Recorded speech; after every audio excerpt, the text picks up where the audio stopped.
লাখো কোটি নিয়ামতের শুকরগুজার হচ্ছি যে আল্লাহ জাল্লা জালালুহু আমাদেরকে রমজান মাস দান করেছিলেন। রমজানের পরে আমরা শাওয়াল মাসের মধ্যে আমাদের হায়াতকে আল্লাহ তাআলা পদার্পণ করাইছেন। শাওয়াল মাসের কিছু কতিপয় আমল আছে। আল্লাহর হাবিব সাল্লাল্লাহু আলাইহি ওয়াসাল্লাম ইরশাদ ফরমান, তিন চারটা হাদিসের মফহুম আমি একসাথে বলতেছি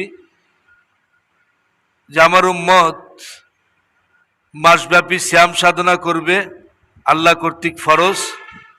আর এই রোজার মধ্যে আরো তিনটা কাজ আছে, দুইটা কাজ আছে, এবং রোজার পরের মাস শাওয়াল মাসে দুইটা কাজ আছে। মেরে মোহতারাম, রমজান মাসে আমরা এক মাস রোজা রেখেছি। কয় মাস? আমার সাথে কথা বলেন, কয় মাস রোজা রাখছি? এক মাস। আপনারা শুনেছেন বিভিন্ন খতিব সাহেবের মুখ থেকে, ইমাম সাহেবদের কাছ থেকে, ওলামা হযরতের কাছ থেকে, যে রমজানে একটা কাম করলে, একটা নেকি করলে 70টা নেকি। কয়টা হয়?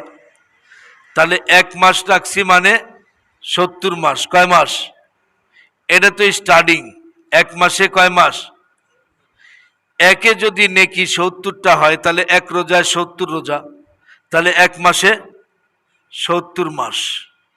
খালি আপনাদেরকে মেনু দিতেছি, হিসাব লাগান, দেখেন ক্যালকুলেটরে হিসাব ফেল করবে, এত বেশি আল্লাহ তাআলা দিয়েছেন, কিন্তু আমরা ধরতে শিখি নাই, আমরা নিতে শিখি নাই। জহি কিসমত আমাদের। খুব খেয়াল করবেন, রমজান মাস পেলাম একটা, আর নেকি উপার্জন হলো কয় মাসের? 70 মাসের।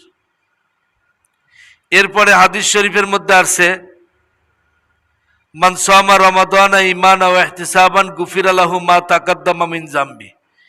যে ব্যক্তি রমজানের রোজা ঈমানের সাথে, ইহতিসাবের সাথে, ইখলাসের সাথে যত্ন সহকারে রাখবে, তার পিছনের এক বছরের গুনাহ মাফ হয়ে যাবে। তো রমজানের রোজা এক মাস মানে 70 মাস, তাহলে এক বছর মানে কয় বছর হবে? কথা বলে না কলেজের ছাত্র। এক বছর মানে কয় বছর? 70 বছর। হিসাব করেন আল্লাহ তাআলা কত দিয়েছেন। পরের হাদিসটা আসছে, আমান কামা রমাদান ঈমানান ওয়া ইহতিসাবান গুফিরা লাহু মা তাকাদ্দামা মিন যামবি। আর যে ব্যক্তি রমজান মাসে তারাবির নামাজ ঈমানের সাথে, ইহতিসাবের সাথে রাখবে, আল্লাহ তাআলা তার আরো এক বছরের জীবনের গুনাহ মাফ করে দিবে। এরপরে আছে শবে কদর। এছাড়াও আল্লাহ তাবারক ওয়া তাআলা ফরমান, যেই ব্যক্তি, এখন যেই মাস পড়ছে এই মাসের নাম কি আরবির? শাওয়াল মাস। বলেন কি মাস? শাওয়াল, তাসদীদের সাথে শাওয়াল মাস। শাওয়াল মাসে ঈদের দিনের পর থেকে 29 দিন হোক শাওয়াল মাস, অথবা 28 দিন হোক, ঈদের একদিন বাদ দিয়া।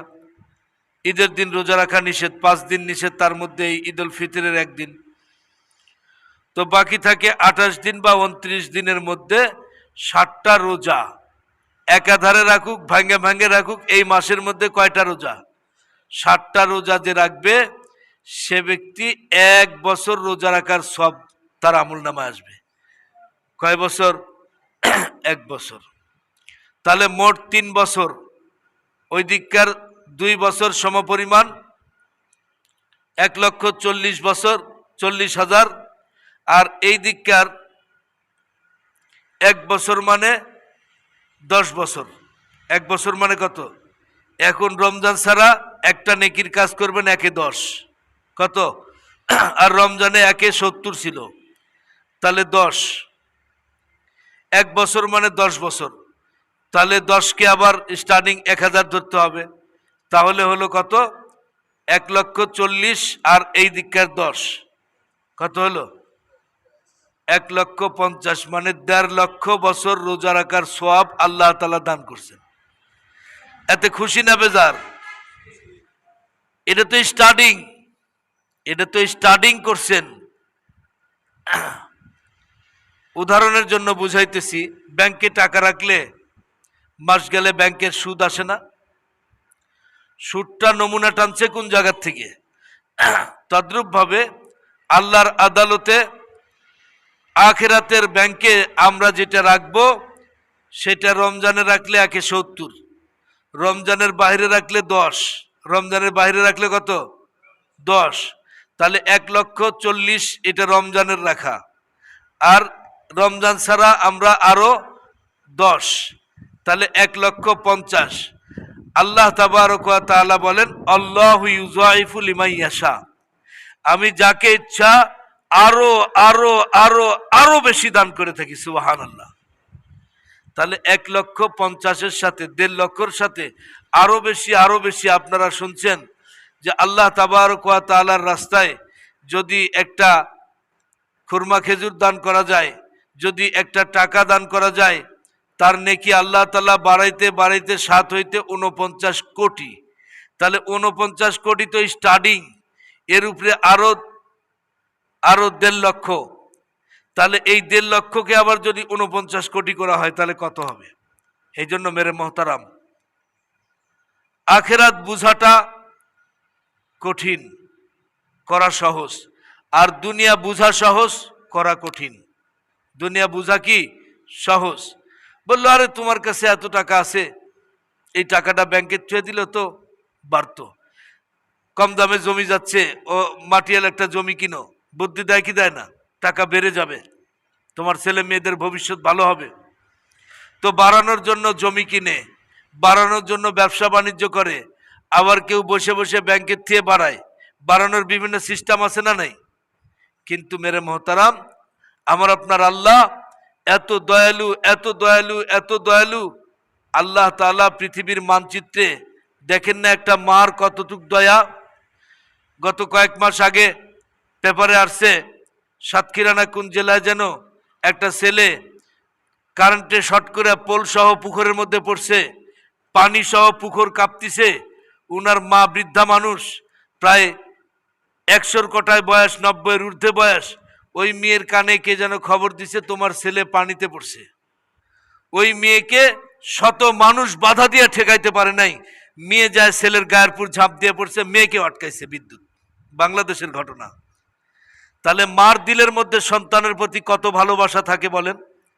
এরকম মা পৃথিবীতে আল্লাহ তাআলা কত পাঠাইছেন, বুঝার জন্য বলতেছি। বলে সমস্ত মায়ের দয়া, পৃথিবীর যত মা জাতি আছে, মা মানুষ আছে, মা গাভী, মা ছাগি, এরকম যত আছে, মা জিনিসটা কিন্তু মহব্বতের হয়। বলে এ যত আছে, মা মাছ দেখেন না, টাকি মাছ বাচ্চা দিয়ে আশেপাশে থাকে, বড় অন্য কোনো শক্তি যেন আমার বাচ্চাদের হামলা না করতে পারে। মুরগি বাচ্চা দিয়ে পাহারা দেয় না? হ্যাঁ, মার দিলের মধ্যে মায়া বেশি, মহব্বত বেশি। আল্লাহ তাবারক ওয়া তাআলা বলেন ও জগৎবাসী মানুষ, পৃথিবীতে যত মা পাঠাইছি সব মায়ের মহব্বতকে এক জায়গায় যদি করো, আমি আল্লাহর মহব্বত যদি আরেক জায়গায় করো, তাহলে আমারটা 100 গুণ না, কোটি গুণ না, যত গুণ আছে তার থেকে বেশি গুণ বেড়ে যাবে। এই গুণের থেকে 1% মহব্বত মা জাতির দিলের মধ্যে আমি দিয়েছি। তাই যদি এত হয়, তাহলে বলেন আমার আল্লাহর দয়া কম না বেশি? কথা কয় না? আমার আল্লাহর দয়া কম না বেশি?